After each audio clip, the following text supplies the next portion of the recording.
Well, as we approach the end of Breast Cancer Awareness Month, it's probably safe to say that all of us know someone who has been touched by the disease. You know, for some of us, it's a mother, grandmother, sibling, relative, friend, or maybe even a coworker. The overwhelming majority of those cases are women, but it is a disease that doesn't discriminate.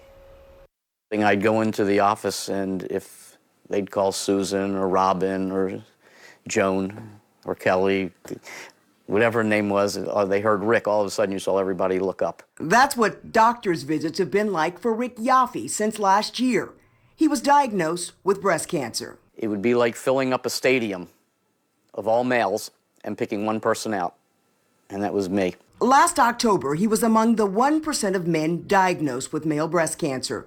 They caught it early. He was stage 1. I had noticed a little tiny bump on my left breast, but didn't think anything of it. And while I was going through my physical, the doctor goes, "What's this?" Within days after seeing Dr. Michael Schultz from the Breast Center at the University of Maryland St. Joseph Medical Center, he was in surgery, having his tumor removed. I was very fortunate. I did not have to go through chemo, and I didn't have to go through any radiation.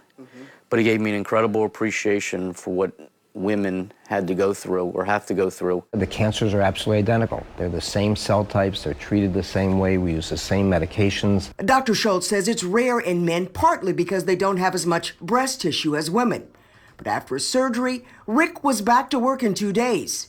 He was uncomfortable for about 2 weeks, but he knows he's lucky. I now can really empathize and sympathize and have a conversation about the drains and about the removal of a breast that most guys can't talk about or don't understand. Women over 40 are supposed to get mammograms once a year. Since that doesn't apply to men, Rick says they need to be in tune with their bodies. All guys should be checking their area around their breasts for lumps and to see if they feel anything that feels unusual. And if you find something, he says, don't ignore it. It's easier to get it checked and to find out it's nothing than to worry and find out later that it's a much more serious progression of some kind of medical condition that you could have had taken care of.